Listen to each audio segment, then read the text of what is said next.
We can just say that there are boundaries you are supposed to put in place as a woman, as a married man, and as a married woman. And honestly, many people are not putting these boundaries in place, and it's so disheartening that their wives are not happy, their husbands are not happy, they are having issues, they are sad because their spouse is prioritizing someone else above them, because their spouse recognizes someone else above them, because their spouse does not even understand that if you are not having boundary with the opposite sex, it's tantamount to cheating. You are cheating on somebody's emotions.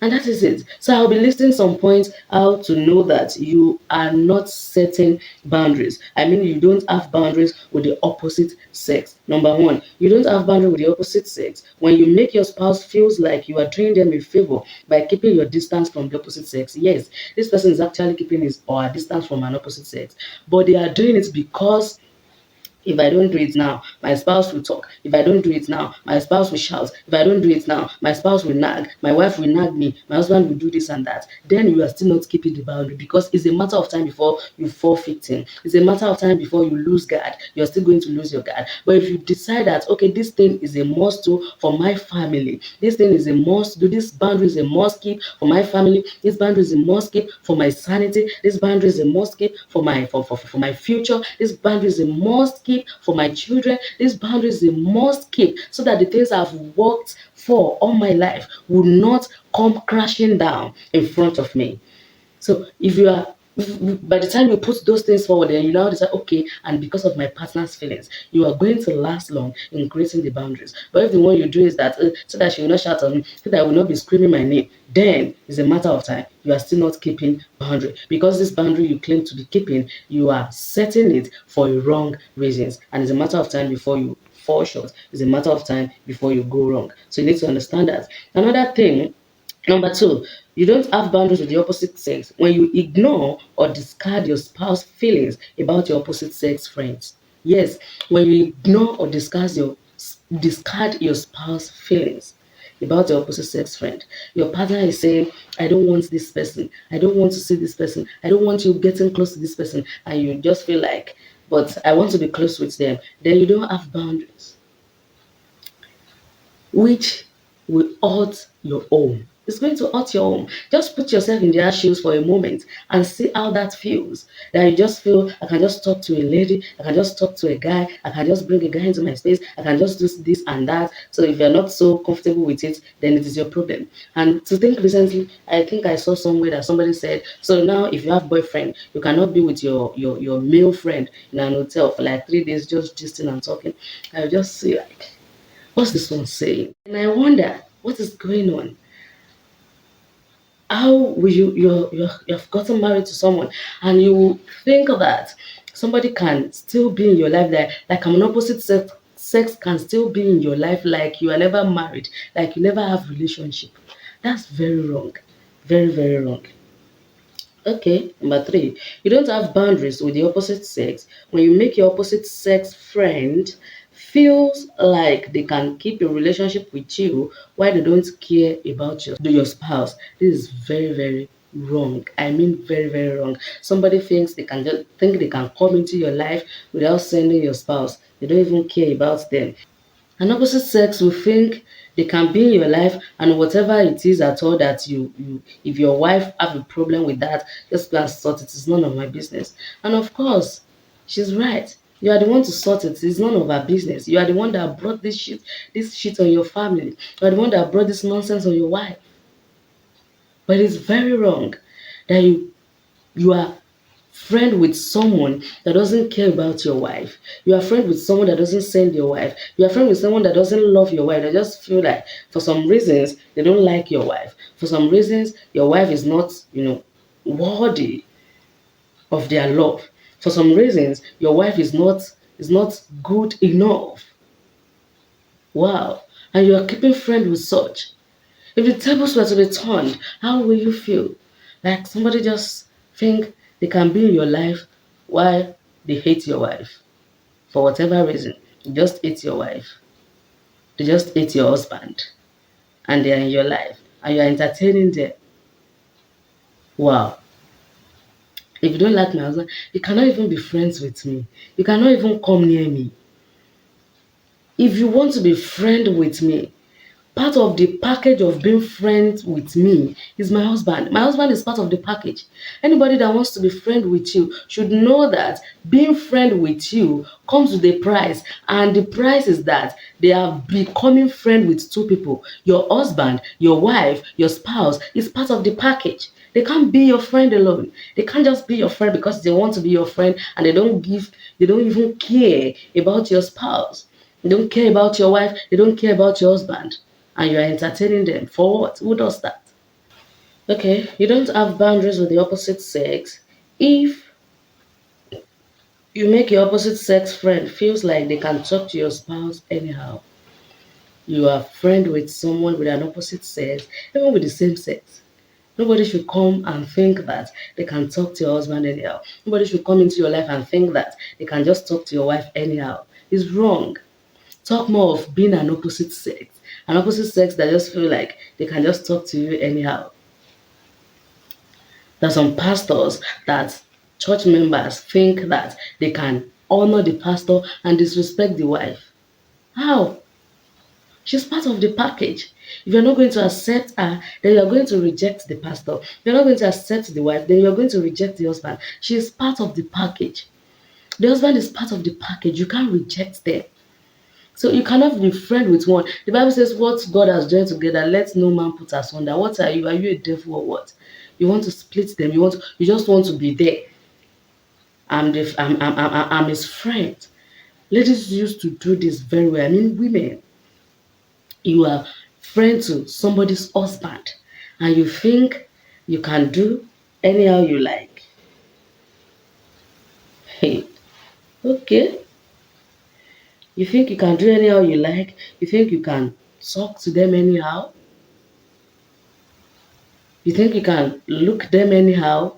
Okay, I don't care. Who are you? What are you? What is? I don't know.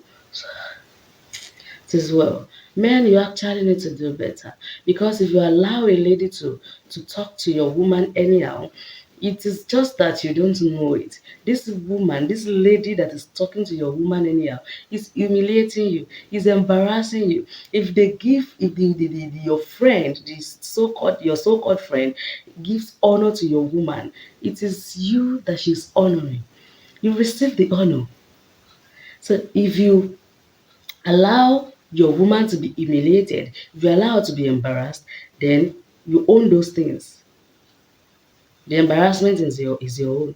You are not just wise enough to realize that you are the one that is being humiliated, because this woman here is your pride. Okay, you don't have boundaries with the opposite sex if you make your spouse feel jealous of your opposite sex friend. You make them feel jealous. Yes, there are so many people like that, that they make their your wife or your husband will be jealous of your friend. They are jealous of your friend, and that is because you give them more attention, you talk highly of them, which you do not do to your spouse, and that is wrong. You do not have boundaries if you make the opposite sex feels they have equal rights with your spouse over your life. If the opposite sex, the so-called friend, your so-called friend, feels they have the same rights, they have equal rights with your partner over your life, somebody will be telling you, do it this way, this is how I want you to do it. Your spouse is saying, do it this way, and the person is dragging it. They don't mind that, don't mind it. Don't. And you are considering, and you are thinking of them saying something meaningful. If you need advice on what to do on anything, it's so simple. You and your spouse can just you can just decide together that we are going to take advice from so person, instead of them thinking, oh, they can direct your life, they can tell you what to do, they can teach you, they can control you, and there's nothing your wife can do about it. There's nothing. Okay, another thing. You don't have boundaries with the opposite sex if you always share your mind with your opposite sex friend while you ignore your spouse. There are so many men that, in this category, they go about sharing their next move, they are this and that, with the opposite sex neglecting their wife. You talk to the opposite sex, the person you claim to be your friend, you talk to them about everything and anything, and you neglect your wife. You do not have boundaries. You do not have boundaries. Why you ignore your wife? Sometimes you are there chatting with a woman for a very long time, or with a man, another man that you claim that is your friend. You are chatting with them, using pet name for them, calling them their sweetheart, and your man is there in the house, your woman is there in the house, and you have a way of chatting with them for a very, I mean, for hours. You are talking to them, you are enjoying their whatever. Honestly, it's because you are not spending enough time with your spouse. If you spend enough time with your spouse, you will not have any other time to spend with one nonsense friend. I mean, opposite sex, somebody that you claim, because the whole thing, it boils down to the fact that this person is not just your friend. You're already passing your boundary with them. Okay? You are not setting boundary for the opposite sex. When you ignore your spouse to give the opposite sex quality time, wow, I just said that. When you ignore your spouse to give the opposite sex quality time, you are doing it the wrong way. You don't have boundaries. You don't have boundaries when you allow the opposite sex to access you at odd hours. Opposite sex chatting you in the middle of the night. I have headache. If she now have headache, what should you do? You are now there. Sorry, have you taken paracetamol? A grown-up woman, a grown-up, an adult. Have you taken paracetamol? If she has not taken paracetamol, are you going to take paracetamol for a headache? That's wrong. You don't know that this thing you are doing will in turn cause your wife headache. So it means you value someone, another person, an outsider, above your wife. Because you don't want somebody to have headache, a grown-up woman will be calling you, I have headache, I have running nose, so you cannot fix herself. And you are allowing them access you at others late night. You leave your wife's side to go and receive their call. You leave your wife's side to chat with them. Your wife is sleeping, you are chatting with them. You think she will not know? She will know. And she will in turn have to be the one to carry that headache. And the headache will be so bad because you have tortured her emotionally. Okay? You don't have boundaries with the opposite sex. When you use pet words for the opposite sex, such as babe, sweetheart, my love, etc., your conversation, you're conversing with the person, with your so-called opposite sex. You call them sweetheart, you call them darling, you call them babe, and also, what are you going to be calling your wife? You are passing your boundary. You are already passing your boundary. Those pet names are supposed to be for your wife. Whatever it is, let's now say it's two of them that you are calling your wife. Every other one, you are not allowed. I mean, you are not permitted to use them. It's as simple as that. You're not supposed to now be calling the other person, giving them your opposite sex friend those pet name. What are you doing? What is going on in your head? What do you think will be going on in their own head? Okay, you don't have boundary. If you flirt with the opposite sex with words like you are the most amazing person in my life. Some of you did not even use it as you are the most amazing person in my life. If she's the most amazing person in your life, where should your wife be? Where should your wife be?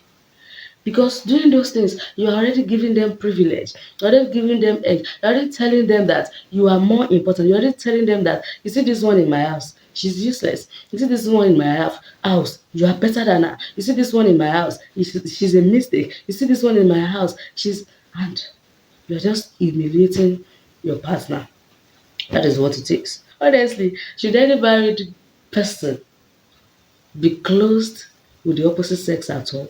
Like, you're already married, then you have someone somewhere that's an opposite sex, that is your friend, that you talk to all the time. It's very wrong.